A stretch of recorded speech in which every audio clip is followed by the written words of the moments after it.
14 দিনের বিয়ে, 16 বছরের জেল, 6 মাসের চাকরি। চাকরির বয়স যখন 6 তখন ভাইটা বিয়ে করে, তখন বিয়ের বয়স থাকে মাত্র 14 দিন। তারপরই ভাই যখন জেলে চলে যায়, জেলের বয়স হয় 16 বছর পর ভাই জেলখানা থেকে ছাড়া পায়। ভাইটা 16 বছর জেলখানায় ছিল। সব থেকে আশ্চর্যজনক ব্যাপার হচ্ছে এই আপুটা 14 দিনের সংসার, 14 দিন। মানুষ একদিন 2 দিনে মানুষকে চিনবে তো দূরের কথা, মানুষ বছরের পর বছর আমরা মানুষের সাথে থাকি। আমাদের 19-20 হইলেই আমরা মানুষকে বলতে শুনি তোর সাথে আমি থাকবো না, আমি চলে যাব। কিন্তু 14 দিনের বিয়ে, তার হাজব্যান্ড জেলে গেছে, সে সেই হাজব্যান্ডের জন্য অপেক্ষা করছে। মাশাআল্লাহ, আলহামদুলিল্লাহ, এটা উপরওয়ালার তরফ থেকেই আসে। এইরকম অপেক্ষাটা কে কতদিন করতে পারে আমি জানি না, কিন্তু আপুর এই জিনিসটা দেখা আপুটা চাইলেই চলে যেতে পারতো। আপুটা চাইলেই একটু অন্য জায়গায় সংসার করতে পারতো। ভাইটা কবে আসবে, কি করবে না করবে, কি হবে না হবে, এই অপেক্ষা করাটার কি খুব দরকার ছিল?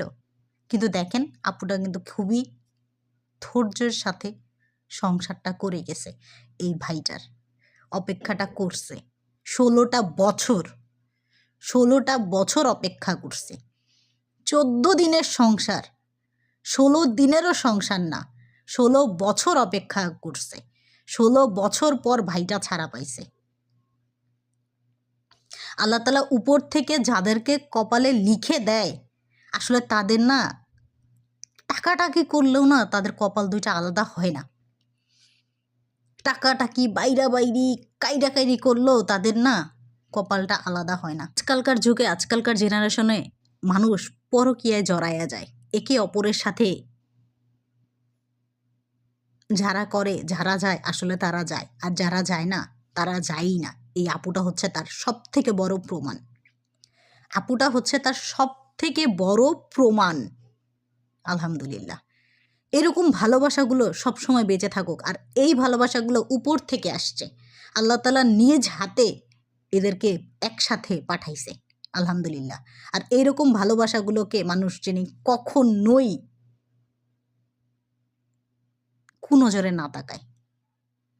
কিছু কিছু মানুষ আছে, মানুষকে মায়া করে, মানুষকে ভালোবাসে, ওইসব সম্পর্কর দিকে কত মানুষ দেখবেন কুনজরে তাকায়, কিন্তু চাইলেও তাদেরকে বাইরাবাইরি করেও অনেক মানুষ আলাদা করতে পারে না, কারণ ওইটা উপর থেকেই আসে। তো কখনো কারো সংসারে বাইরাবাইরি করতে যাবেন না। এই যে 14 দিনের বিয়ে, 16 বছরের জেল থেকে যে 16 বছর পরে এই ভাইয়াটা বের হবে, এটারও কোনো নিশ্চয়তা ছিল না, কিন্তু বের হয়েছে। আল্লাহ ধৈর্যের ফল দিছে। আসলেই ধৈর্যের ফলটা মিষ্টি হয়।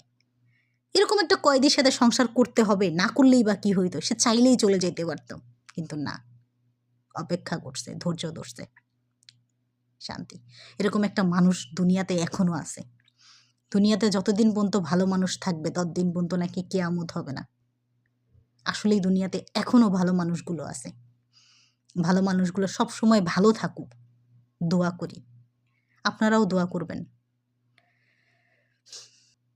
14 দিনের বিয়ে, 16 বছর পর বাসায় আসছে। হ্যাপি একটা ফ্যামিলি থাকুক। আল্লাহ তাদেরকে সকল প্রকার অশান্তি থেকে দূরে রাখুক।